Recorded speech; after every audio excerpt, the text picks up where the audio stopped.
It's a curious day in the world of Magic the Gathering.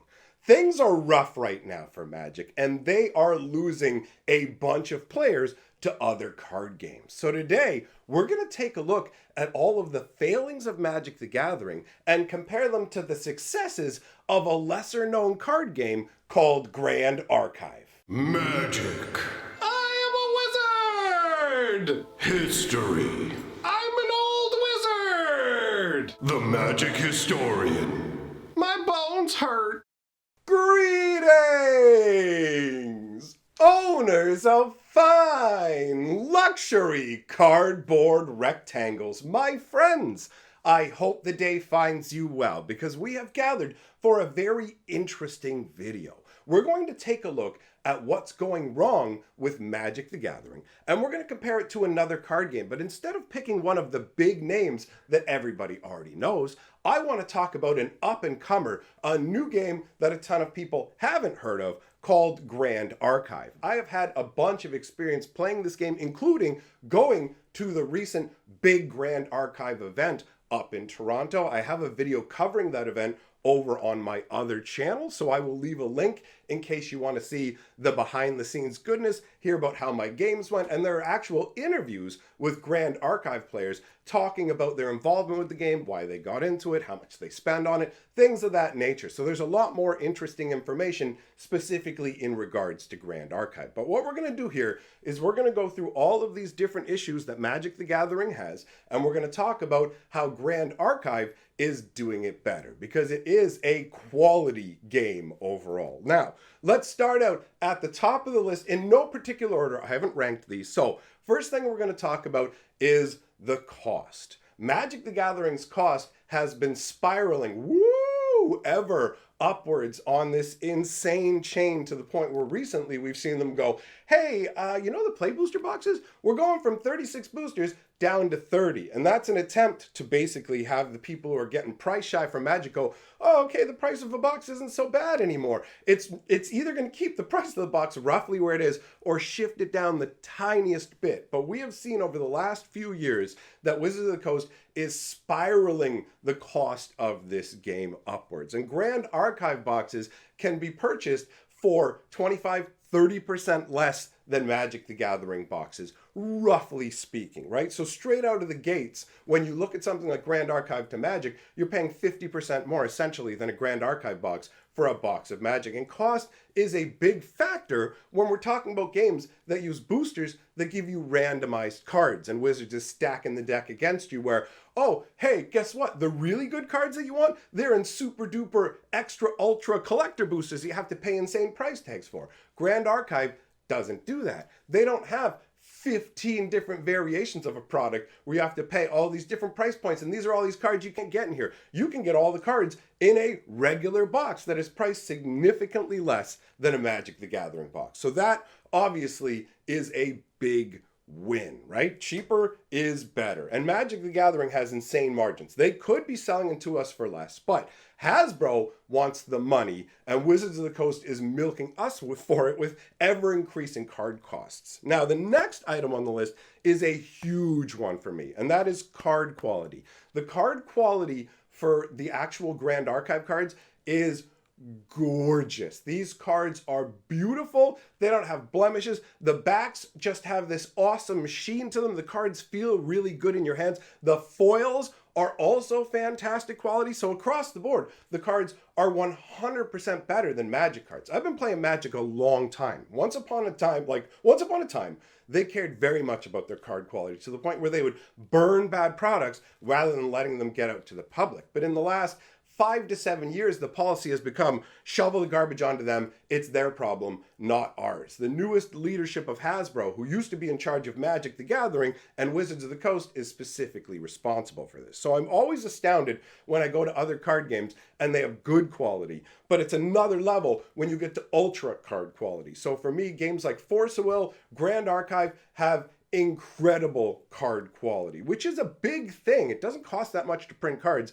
and Wizards is pocketing more of that money. So that's another area where Grand Archive wins. The next thing we're going to talk about is theme flavor, world building, however you want to look at it. Magic the Gathering has pretty much tossed this aside. For the longest time in Magic's history, we had worlds where we would get 3 different full novels written on that world. We would get 3 different sets set on that world, and we would have a lot of world development. But recently, Wizards of the Coast has tossed that aside to chase after Universe Beyond, in terms of not just actually creating Universe Beyond, but turning regular Magic sets into pseudo Universe Beyond sets. The next set we're going to get, Aether Drift, is a race, beep, beep, vroom, vroom, Mario Kart style, Fast and Furious kind of set, right? So when you look at it, you go, well, this doesn't feel like Magic the Gathering. So essentially, Magic has sacrificed its identity in a way that other games haven't. There are some other card games that are specifically about this big jamboree of different IPs,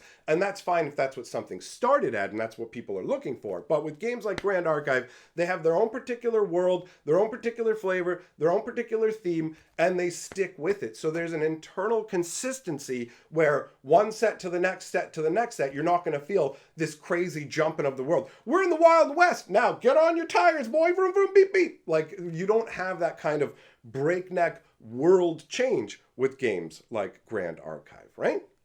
Then we've got power creep and complexity creep, which I'm going to lump together. For the longest time, Magic the Gathering paid attention to power creep and complexity, right? So overall, at the beginning days, they would actually take cards out that they felt were too complex. Later on, they'd reintroduce them. But ultimately, they went, complexity is our enemy. Let's get rid of them. And the power creep thing, to me, the best example of it is in the early 2000s, they made a set called Mirrodin.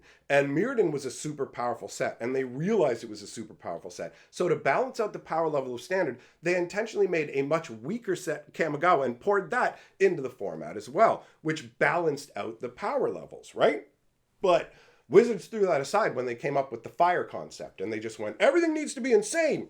It's got to be eye-popping, crazy, powerful stuff. And so every year, we're getting crazier and crazier cards, stronger cards, and the complexity creep comes along with that because they add more and more abilities to cards, and they don't seem to test these abilities out or even make sure the wording on the cards makes sense. If you look at the cases from Markov Manor, they were nightmarishly bad in terms of the way they read. So ultimately, they're funneling power to the moon, and they're making the game more complex. Now, in all fairness, Magic has been around for 30 years. Grand Archive is a newer game that only has a couple of years under its belt. So you don't have a situation where you can compare it exactly, but from what I've seen, the power level from set to set to set in Grand Archive is roughly consistent. And part of that is because the different sets will help augment like current deck strategies and things like that exist. So there is an inherent thing built into Grand Archive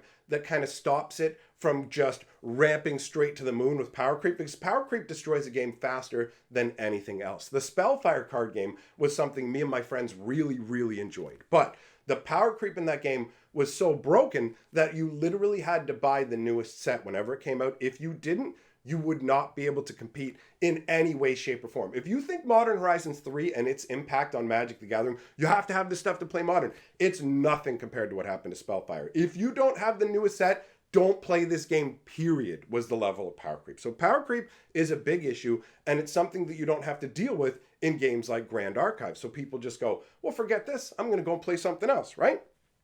On top of that, newer games have the advantage of being able to fix flaws. So being very real, Grand Archive has taken a bunch of concepts from Magic the Gathering. It plays similarly in some ways to Magic, so as a Magic player, you can pick the game up very, very easily. But one of the advantages the Grand Archive has is the fact that it's not beholden to a land system. That's one of the biggest problems with Magic that they can never get rid of, is the whole mana system, where you can have games that are complete non-games because you either get all lands or you get no lands, and there's nothing interesting in that kind of a scenario. So card games like Grand Archive automatically remove the non-game scenario in that regard. And there's a ton of different games that have sorted out different ways to do it, right? Things like Lorcanis Inkwell and whatever, they all work quite well, much better than Magic's land system. I love Magic the Gathering and have for a long time, but the land system is a flawed resource system that really does hamper the game overall, right?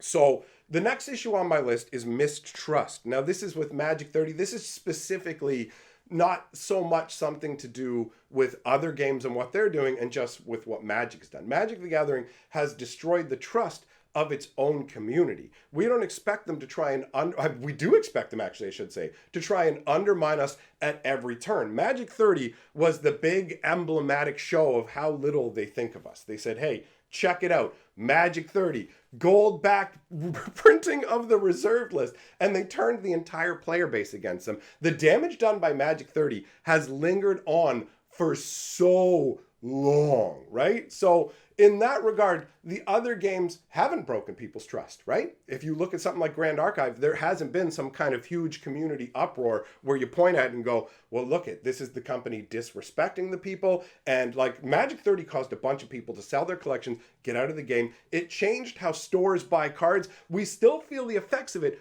2 years later. So the mistrust that they created is heavy, and that's part of what makes other games more appealing. You go to a game that has less baggage overall. And as far as I know, there are literally no big issues with Grand Archive that have caused a bunch of people to feel like they're taken advantage of. That's one of the bonuses of dealing with smaller companies, is they can't just act like you don't matter or they're going to fail. So Grand Archive comes across as a company that genuinely cares. Well, they're called Weebs of the Shore. They're the ones who make the Grand Archive stuff. They seem like they genuinely care, right?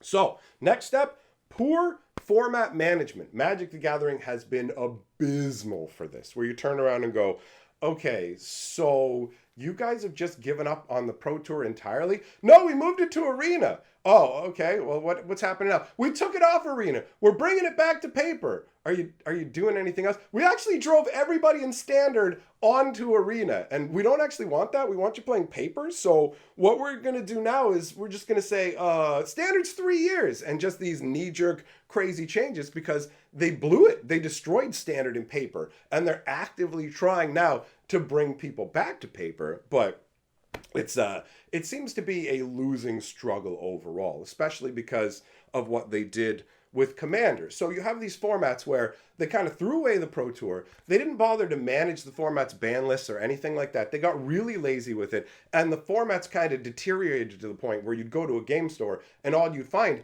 is people playing Commander. So if you don't want to play Commander, guess what? You can't play Constructed Magic, which is not a great look, right? So obviously things like Grand Archive don't have to deal with 50 different formats that they're dealing with. So they have that sleeker sort of, here you go, here's what we play. There aren't 15 different variations. We haven't been around for 30 years with all these different formats that we're not managing any of them in any real regard. So poor format management is making people bail on Magic, right? On top of the fact that Commander has swallowed Magic the Gathering. It literally, like, Wizards went, Commander is our bread and butter. It is the thing. And they leaned super, super heavy into it to the detriment of every other aspect of Magic. That's part of what destroyed Standard. They just look at Commander and go, we can print anything into it. But guess what? Commander, it cranks up your complexity creep. It cranks up your power creep because the stuff to move the needle in a Commander game requires something stronger. No, you gotta go whoop bam with these big crazy cards. Remember Nadu?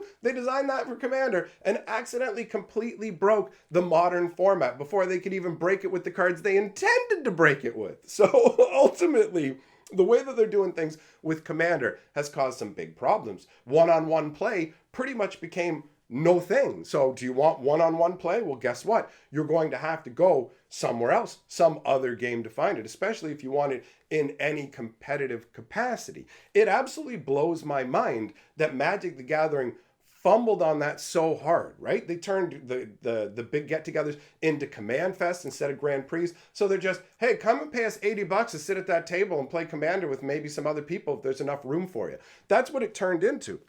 When I went to the Grand Archive event, everything was one-on-one action across the board. Didn't matter where you're playing in a main event, when you're playing in a side event, it was you and me, let's throw down. None of this four-player politics, let's get crazy or whatever. And there are a lot of people who like one-on-one play. That's what Wizards of the Coast completely seemed to forget when they went, Commander, Commander, and they tried to force us all into it. Some of us have been playing one-on-one Magic forever. Some of us like one-on-one card game experiences. So that is driving people off, right?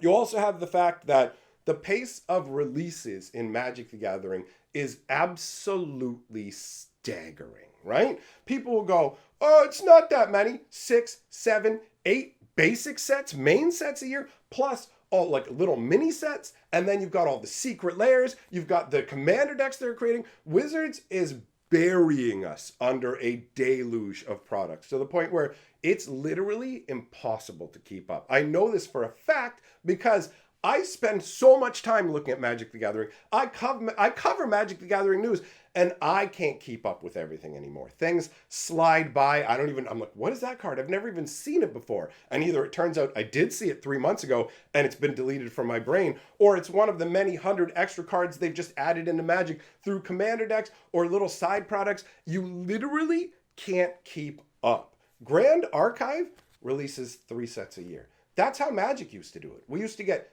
3 sets a year where you could actually sit down, sink your teeth into it. Bloomborough was my most hyped set of this year. I got to enjoy it for 7 weeks before it was kicked out the door for Duskmorn. Boogity boo, right? So you've got this insane scenario where it's this breakneck pace with all these other things interspersed in between, and you can't keep up.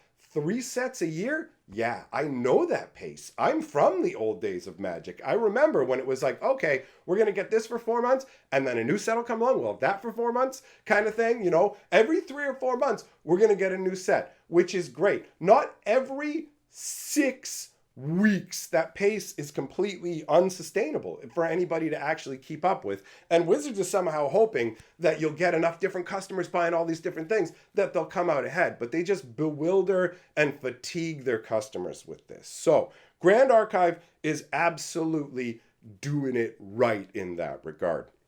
Next item on my list is not designed for paper. And by that, I specifically mean Magic the Gathering. They stopped designing cards with paper Magic players in mind.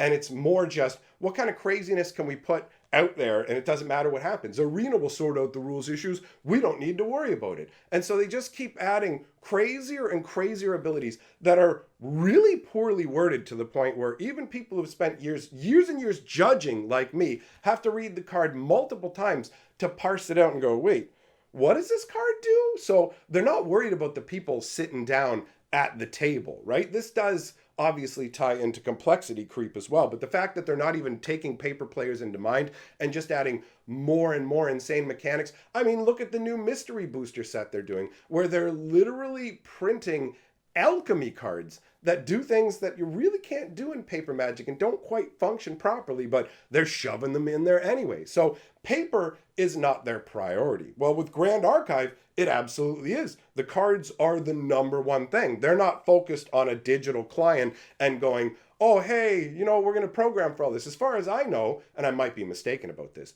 but the Grand Archive digital client is actually a fan client and isn't officially made by the company. So this isn't even a situation where they're competing with themselves in 2 different ways. It's 100% about the paper. And on top of that, unlike Magic the Gathering, they're not guided by the secondary market. Wizards paying attention to the secondary market, they used to go like this. We're not paying attention to the secondary market. But then they'd be peeking a little and just making a few choices based on the secondary market. But then they switched into being fully based on the secondary market, where they're like, we're not even going to make a set below this price point for any of these cards because they're worth too much on the secondary market. So you have to pay 2 or 3 times the cost of a normal set for cards we don't have to spend any time designing or do the artwork for. This doesn't cost us more money to make. This costs us less than making new cards, but you have to pay double or triple because of the secondary market value. Nobody's allowed to have anything worth any money. We get all the money, buy it directly from us. And so they're undercutting game stores with all, like,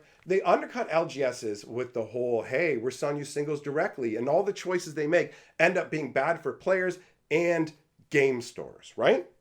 Guess what? Grand Archive isn't doing that. Grand Archive had a promo card that was really difficult to get. So do you know what they did? They said, here's a printable version. You can print this out and you can bring it to tournaments. Imagine Wizards of the Coast doing that. Imagine Wizards making a super powerful, hard to get promo and then turning around and saying, oh, you don't have this for the tournament? Well, we wouldn't want you to be hosed by that at all, would we? So here's what we're going to do. We're going to give you a printout version of it that you can literally print and put out. No. Wizards of the Coast wants us to pay $1,000 for 4 packs of gold-backed proxies. That's what they want us to pay for the hard-to-get stuff. Grand Archive is straight up, print it out, son. You shouldn't be stuck behind these other people because you can't find the card. So Grand Archive reminds me of what Magic used to be like a million years ago when they actually cared about their customers. I really like the game. It has beautiful artwork. The card quality is fantastic. The gameplay is complex, intriguing, and fun, but not too much and definitely not too little. Grand Archive